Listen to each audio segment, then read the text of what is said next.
Akron 911, what is your emergency? I just heard gunshots and somebody sped away in a car, and then I can hear people screaming outside. Akron 911.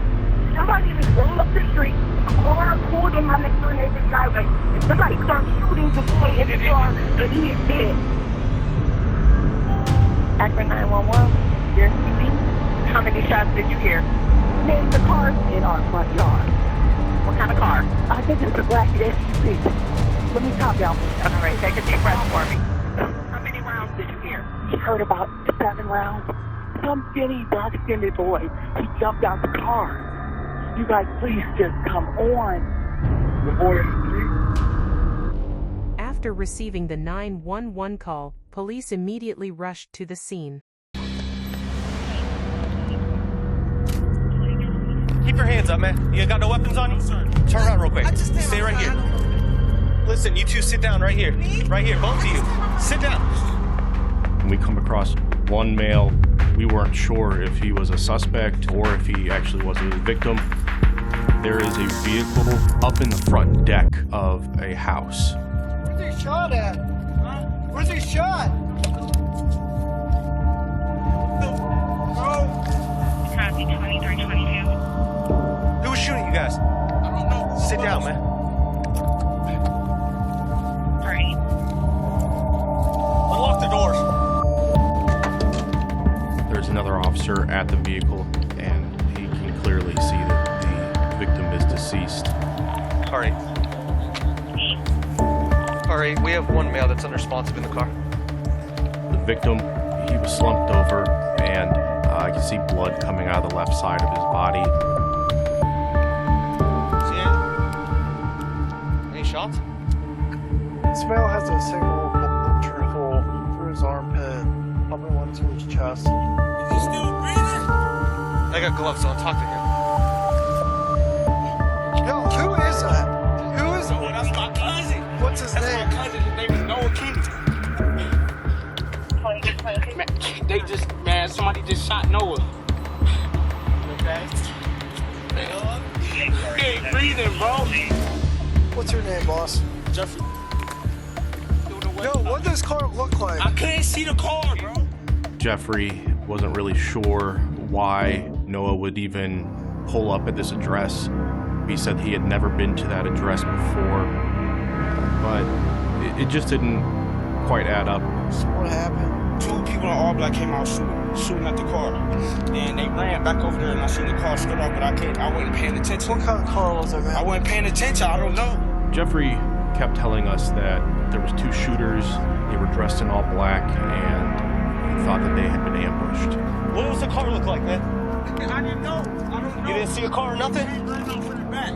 Who did? I don't know. Oh, they came running out from the back? Yes. But there were just a lot of holes in the story. The only witness on scene can't describe a second vehicle. Like the description of the shooters, where they had come from. This whole case was just kind of a big mystery. This guy's crazy. Let's get you checked out. Jeffrey indicated that a bullet had grazed him. There was blood coming from his arm, so we took him over to the ambulance. So you have the laceration from his preliminary stitches. So what's his name? K-I-N-N. You okay? How old is he? Sorry, man. I have to tell you I was working Midnight Detective Bureau, working on other cases when this call came in. So we arrived on scene, myself and Detective Kennedy. There was a vehicle crashed into the next door neighbor's house. It looks like a through the armpit both sides. When I first noticed the victim, he looked like he was in his younger 20s. It's kind of a sad situation, but working in the Midnight Major Crimes Unit, I'm used to seeing younger folks that are victims of homicides. Investigators began questioning Jeffrey, the only person available at the scene. Who do you know at this house? At this house? Yeah, they pulled into. I don't know. I don't know. That's what I'm saying. He was pulling up there. I don't know. Oh, he was just pulling up. Yeah, you were just in the car. Yeah, he was. I was just with him. Yeah. I don't know who he was pulling up with. I got you. So you guys pulled into the driveway. What happened? This is exactly what happened. Yeah. He got a call. Somebody told him to come over here. Right? As soon as we pull in the driveway, he opened the door. Two dudes come running from the back. What they look like? They had on all black and they had hoods on. If they're white or black, anything? It had to be black. Well, did you see him though? No. Okay. But they were black. They started shooting the car up and he got in and tried to pull off, but obviously he was shot, so the car went out of control. But whoever did it ran this way over here, and there was a car parked right here, and they jumped in and sped off. But I couldn't So it was tell. parked over here. Yes, but I couldn't tell. What kind of car was it? Did you know if it was a car, SUV, van, anything? No, it was definitely like a car. It wasn't no truck or nothing. It was pretty clear that what Jeff was telling us wasn't what happened based off the evidence that we could see at the time. Investigators searched the backyard after Jeffrey claimed the attackers came from there. He also mentioned the victim grabbed his phone before the attack, and that phone was later found near the car. So we actually got the phone from Jeffrey after the incident. But since the phone was locked, we couldn't get into it.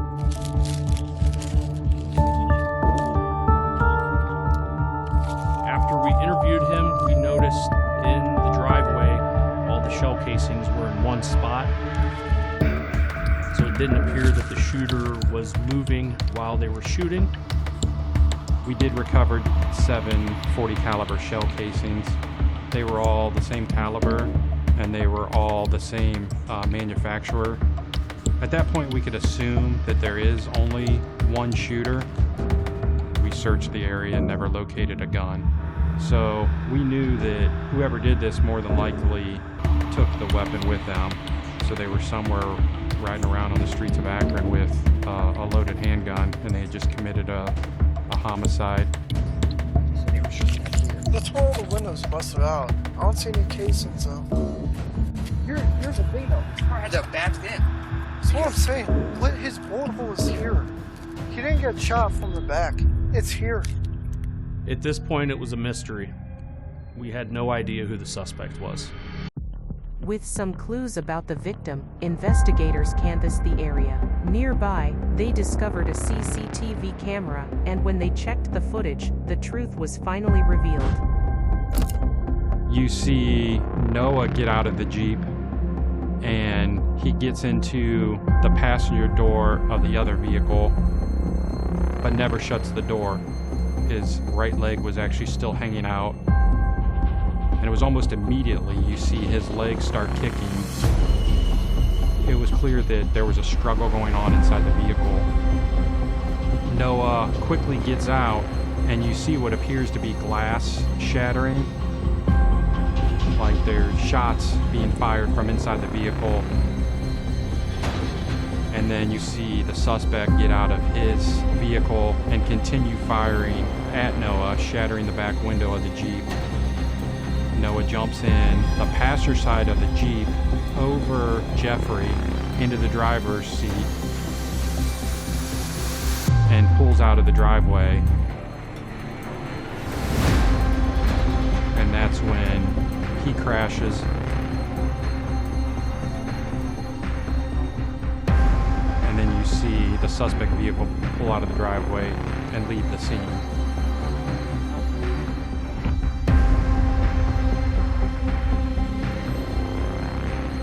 After watching the video over and over and over again, we can see that based off the shape of the taillights and the headlights, the suspect vehicle was more than likely going to be a Buick. We put out pretty quick to patrol to keep an eye out for a Buick vehicle. When Detective Kennedy and I looked at the video a little closer, we noticed that the suspect was a large frame black male with a beard. So it's pretty huge for us to have actual footage of the shooting. You very rarely are able to see the actual shooter taking the shots. Investigators continued reviewing the CCTV footage for more information. We see Lashea, she exits her side door, she bends over, and she picks an object up in the driveway and carries that object inside her house. We kept zooming in trying to figure out what Lashaya picked up. It could have been drugs, it could have been a gun, it could have been a bundle of money. That made us have so many more questions. Why would she be lying to us? We didn't know if she was involved, if she knew who the suspect was, if she knew who the victim was, or possibly if she was the one that set this whole thing up. Two dudes come running from the back and start shooting the car up. At this point in our investigation, we had a witness, Jeffrey. He was not telling us the entire truth of what had happened. And we had Lashaya, who was not forthcoming at all. Why would she lie about picking an object up in the driveway unless she was involved some way? This really added to the mystery of the whole case. Investigators brought in Lashaya for questioning about the object she was seen picking up. Lashaya, she had told us that it was her cell phone that she had dropped when she went out to check on Jeff. And then I came back in. Well, before I came back in, I dropped my phone on the ground, grabbed it, came back in. We actually looked to see if we could see her drop anything as she exited the house, and she did not. But she swore up and down it was her cell phone, and she dropped it. It was important for us to try to figure out what that object was, if it meant anything at all. I'm just going to let you know I got some questions for you. Okay. You need to be 100% honest with me, because I know a lot more than you think I know. All right? So I was very irritated going into the interview. Why would she lie about picking an object up in the driveway? It seemed like she was holding some keys to this puzzle for us to try to figure out. I tried to give you the benefit of the doubt, and you flat out lied to me. Okay? We know you've seen the video, but I can tell you right now that that video is going to go to the Bureau of Criminal Investigation, and they're going to enhance that video, where I'm going to be able to tell exactly what you had in your hand. She knew that the video that we had was from her own cameras. I figured her knowing that up front, she might come clean. So in the enhance it, is it going to show that you had a gun in your hand? Is it going to show that you had a wad of cash in your hand? No, it was weed. You can enhance it. It was weed that I picked up. It was a bag.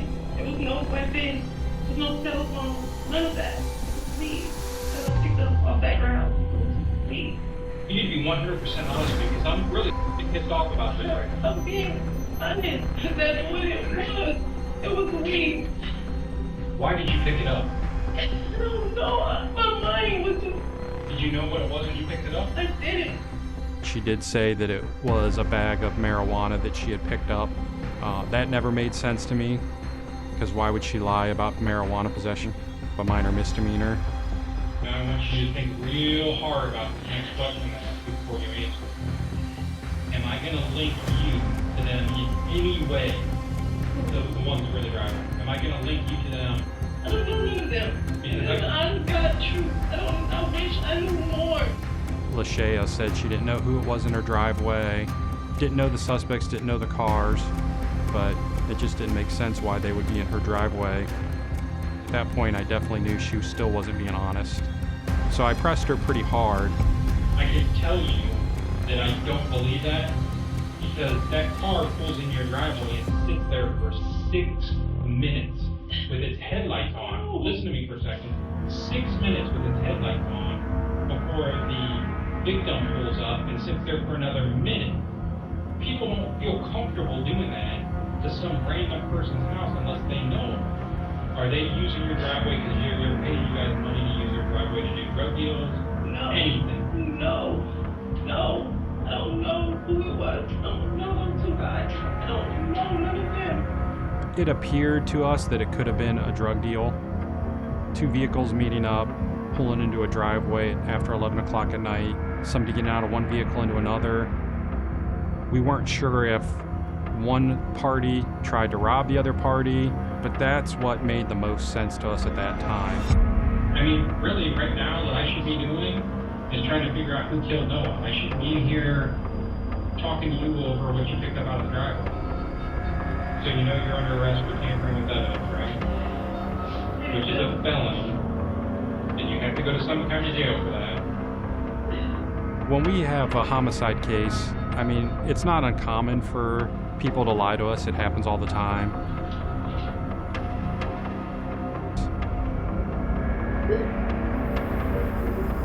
We weren't sure exactly what her connection was to this besides it just happening at her house. So, Lashea was cleared as a suspect for the homicide. But I signed charges on her for tampering with evidence and for obstructing. Noah's family was devastated and deeply disturbed by the incident. I started to get calls from his friends. You know, I think something happened to Noah. They said, Noah was shot, Noah was shot. I think he's dead, I think he's dead. And I kept telling him, stop saying that. You guys always have your drama going on.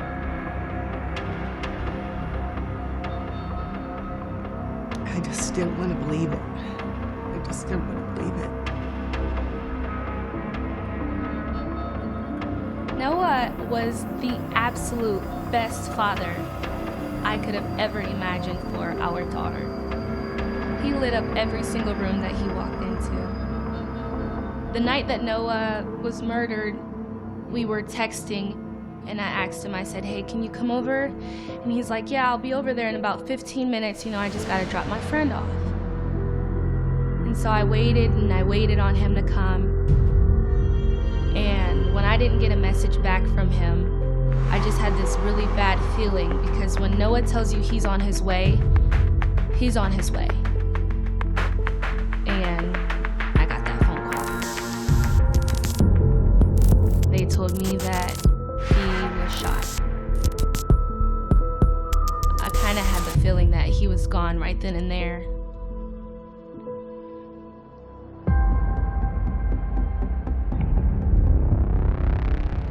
Focusing on the theory that drugs were involved, detectives turned their attention back to Jeffrey, who was with Noah when he was killed.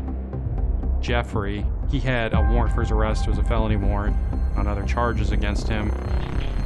We wanted to give him time to get treated at the hospital, and then he was brought down to the station for an interview.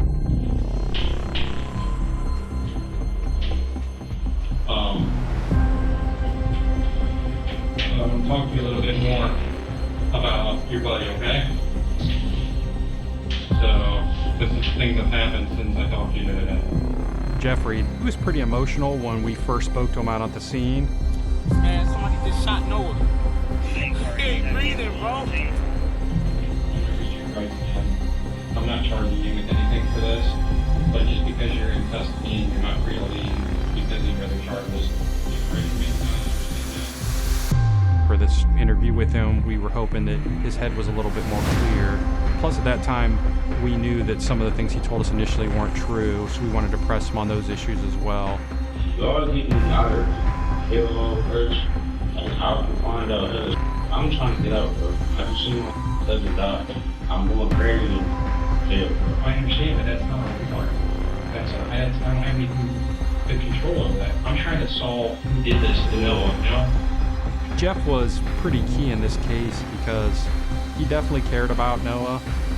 We do have homicide cases where witnesses can care less about the victim, but he wanted to find out what happened to Noah and why it happened. Was he actually talking to somebody when you were in the car? Not in the car, but when we was at my friend's house, he was talking to somebody right before we left. I just didn't know who he was talking to. And you said you left your friend's house? Yeah, we came from, like my friend Trio. His name is Excel. Excel? Is that a real name? Or Yeah, it's Excel. EXCEL. We call him Trio, that's his nickname. Now, is Trippy friends of both yours, or is it his friend? Yeah, that's both of us. How long have you known him? A long time. We left from over at Trippy's house. And that's Excel? That's Trippy, yeah. Okay. We left him over there. He called, while we was on the way to wherever we was going on. Okay. Jeffrey and Noah Kinney left their friend's house, nicknamed Trippy, and that's where they were coming from, and he thought Trippy had something to do with it. God knows phone and said something. I don't know what he said. After you left his house, you called Noah's phone? Yeah. That just seemed kind of weird because Noah didn't tell me what he Excel something. And was he acting weird, creepy? He wasn't acting weird, but he was just weird that he talked to him and so He seemed so persistent that Excel was involved. You know, that's making us think, well, maybe this Excel has something to do with it. that's all I mean about it, that Chevy situation. That's literally the last person he talked to. Yeah, I think it was like, I don't know, I think it was sad. We needed to track down this Excel and interview him to see what he knew, who he may have introduced Noah to, and figure out who actually did this crime. We didn't know if Excel had a connection to that house, if Excel had a connection to Lashea. At this point, it's just a big puzzle, and Excel maybe had some answers that would help us put this puzzle together. Investigators questioned her about what really happened that night. So, can you tell me what you know about what happened that night? Because I know that they were at your house earlier that day. Okay, so I said, leave back. I was expecting some that type of shit. Do you know about what time they left that night? 2:30. Did Noah or Jeff, did they make any mention about anywhere they were going to go, anyone they were going to talk to, or any business that they were going to do? At first, you could tell he was kind of holding back. We figured if we kept pressing him, we would probably get more information from him that might help us solve this case. There's some speculation that maybe you set up a meeting with Noah and the guy that he met with. Did you introduce him to anybody?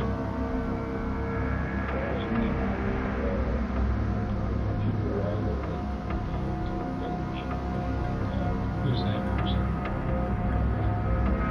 Do you know what Melvin looks like? Like how big? That's great. I ain't know. Okay. Do you know about how old he is?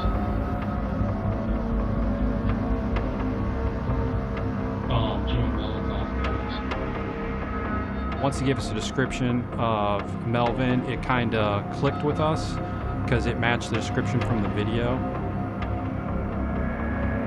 At that point, we're thinking that we might be on the right track, so we're pushing him a little bit more on that. Is Melvin involved in anything? Do you happen to have a number for Melvin?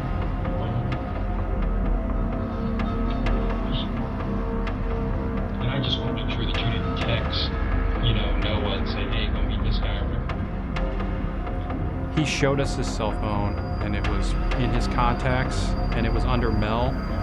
No last name at that point, but the information that he gave us about Melvin, his description, it was all consistent with the video.